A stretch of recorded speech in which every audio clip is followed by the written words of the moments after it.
Salut à tous! Dans cette vidéo, nous allons parler des grandes erreurs classiques à ne pas commettre en hors-piste. Ce n'est pas toujours facile, lorsque l'on est sur le terrain, d'évaluer les conditions et d'analyser le risque. En revanche, il existe quelques comportements importants à garder en tête pour assurer sa sécurité et surtout se faire plaisir.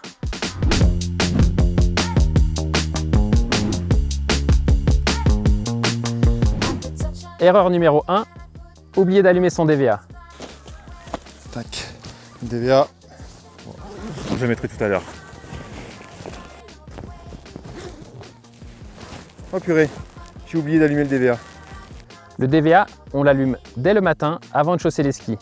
On vérifie le niveau d'autonomie, on change les piles si nécessaire et ensuite on réalise un check DVA.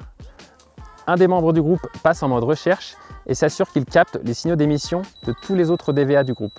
Cela permettra de s'assurer que tout le monde a bien allumé son DVA et de s'assurer que tous les DVA émettent bien correctement. Erreur numéro 2, suivre des traces. Regarde, il y a des traces là, ça a l'air trop bien. On l'a tous fait, suivre une belle trace qui s'enfonce dans la forêt, dans de la bonne neige poudreuse, pensant qu'elle va nous ramener naturellement en bas de la remontée mécanique. Oui, dans le meilleur des cas, mais peut-être que cette personne est perdue, peut-être qu'elle a prévu de remonter sur le versant d'en face en ski de randonnée, ou encore peut-être que cet itinéraire est engagé, exposé. Règle fondamentale, ne pas suivre aveuglément une trace. Toujours se renseigner sur l'itinéraire avant de s'engager.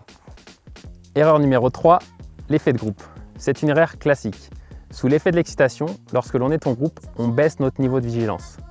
On veut impressionner les copains, les skieurs qui remontent sur le télésiège et on en oublie les règles de base. Gardez la distance entre vous pour ne pas surcharger le manteau neigeux. Soyez vigilants dans les pentes supérieures à 30 degrés et aux abords des ruptures de pente. Surveillez vos copains visuellement. Arrêtez-vous régulièrement pour s'assurer que tout le monde est là, dans des endroits sûrs, sous un rocher ou sur une crête par exemple. Enfin, communiquez entre vous. Si vous ne le sentez pas, dites-le. Peut-être que vous ne serez pas le seul et que tout le monde sera bien content de prendre un itinéraire moins engagé.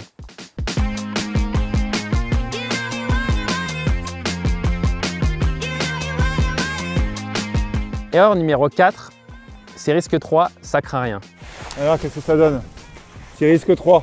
Ah, risque moyen, c'est bien, ça craint rien. Allez, go! C'est faux. L'indice de risque numéro 3 correspond à un risque marqué. C'est statistiquement là où il se produit le plus d'accidents liés aux avalanches. Cela ne veut pas dire qu'on ne peut pas sortir des pistes et aller en hors-piste, bien au contraire. Il faut simplement rester dans un mode de vigilance adapté, en respectant toujours les règles de base que nous venons d'évoquer. Erreur numéro 5, ne jamais rider seul. Oh Cédric, tu skis tout seul? Ouais, je suis passé là hier, c'est super. Non, t'inquiète, c'est bon, ça va aller. Il est fortement déconseillé de skier seul en hors-piste. La raison est simple, s'il vous arrive la moindre mésaventure et que personne ne vous a vu, qui vous viendra en aide? Une mauvaise chute, un souci matériel, une coulée de neige localisée, cela peut vite arriver même au meilleur. Et puis c'est quand même beaucoup plus fun de rider avec les potes. Si vous êtes seul, privilégiez les hors-pistes balisés ou les bords de piste, là où vous êtes visible. En conclusion, voici les 5 conseils à garder en tête lorsque vous ridez en hors-piste. Premièrement, allumez votre DVA avant de chausser les skis. Deuxièmement, ne jamais suivre des traces aveuglément. Troisièmement, attention à l'effet de groupe. Quatrièmement, gardez un niveau de vigilance accru, même en risque 3. Cinquièmement, ne jamais rider seul. Vous connaissez désormais les bons comportements à appliquer pour rider en sécurité en hors-piste et surtout pour prendre un maximum de plaisir. Bon ride à tous et soyez prudents!